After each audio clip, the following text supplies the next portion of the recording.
Sixth standard first டேர்மில் இன்றைக்கி நம்ம பார்க்க போகிற டாபிக் டிஎன்பிஎஸ்சி டெட் பிஜிடிஆர்பி ரிலேட்டடாக one word question with answers தான் பார்க்க போகிறோம். இது உங்களுக்கு எக்ஸாம் ஓரியன்டாக ரொம்பவே யூஸ்ஃபுல்லாக இருக்கும். இயல் 1ல் என்னென்ன டாபிக் இருக்குது அப்படிங்கிறத பார்த்துடலாம்.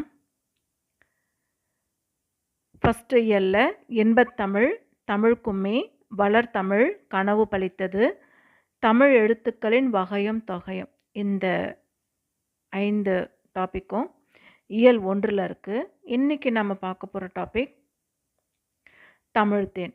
இயல் 1ல் ஃபஸ்ட்டு வர டாபிக் தமிழ்த்தேன். இந்த தமிழ்த்தேன் பாடத்தில் இருக்கிற book back one word questions தான் பார்க்க போகிறோம்.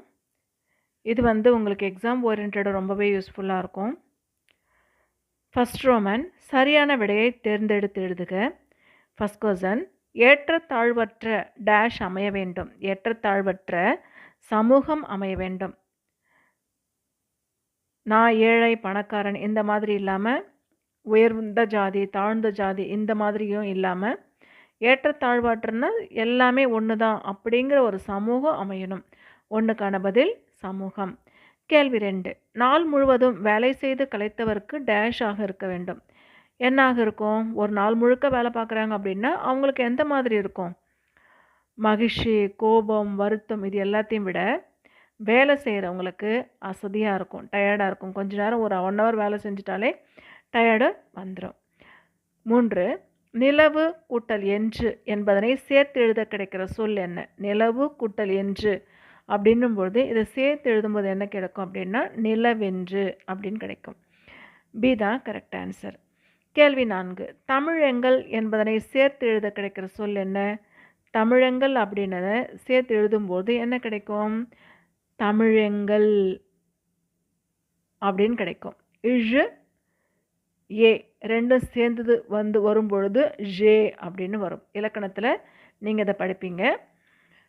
தமிழ் கூட்டல் எங்கள், கூட்டலுக்கு முன்னாடி இருக்கிற இழும் கூட்டலுக்கு அடுத்து இருக்கிற ஏவும் இணையும் பொழுது ஜே அப்படின்னு வரும். தமிழெங்கள். அது மற்ற எதுலேயுமே அது கிடையாது. அதனால் பி தான் கரெக்டு. கேள்வி 5, அமுதென்று என்ற சொல்லை பிரித்து எழுத கிடைக்கிறது என்ன? அமுதென்று என்ற சொல்லை பிரித்து எழுத கிடைப்பது அமுது கூட்டல் என்று. பி தான் கரெக்டு. அடுத்து, செம்பயிர் என்னும் சொல்லை பிரித்து எழுத கிடைப்பது என்ன? செம்பயிர் அப்படிங்கிற சொல்லை பிரித்து எழுத கிடைப்பது செம்மை கூட்டல் பயிர், செம்பயிர்.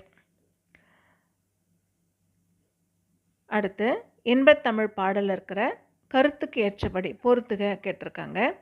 விளைவுக்கு, விளைவுக்கு அப்படிங்கிறது நீர். அறிவுக்கு, அறிவுக்கு தோல். இளமைக்கு பால். புலவர்க்கு வேல்.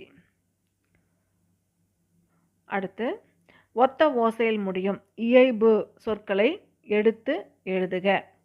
இதில் ஒரே மாதிரி இருக்கிற எந்த மாதிரி அப்படின்னா, இப்போ பேர் நேர் கொடுத்துருக்காங்களே அந்த மாதிரி நீர், ஊர், பால், வேல் இந்த மாதிரி ஒரே மாதிரி வரும்ல, அந்த மாதிரி இருக்கிற வார்த்தைகளுக்கு இந்த மாதிரி எடுத்து எழுதுறது. எக்ஸாம்பிள் கொடுத்துருக்காங்கல்ல, அதுக்கான எக்ஸாம்பிளுக்கு இது.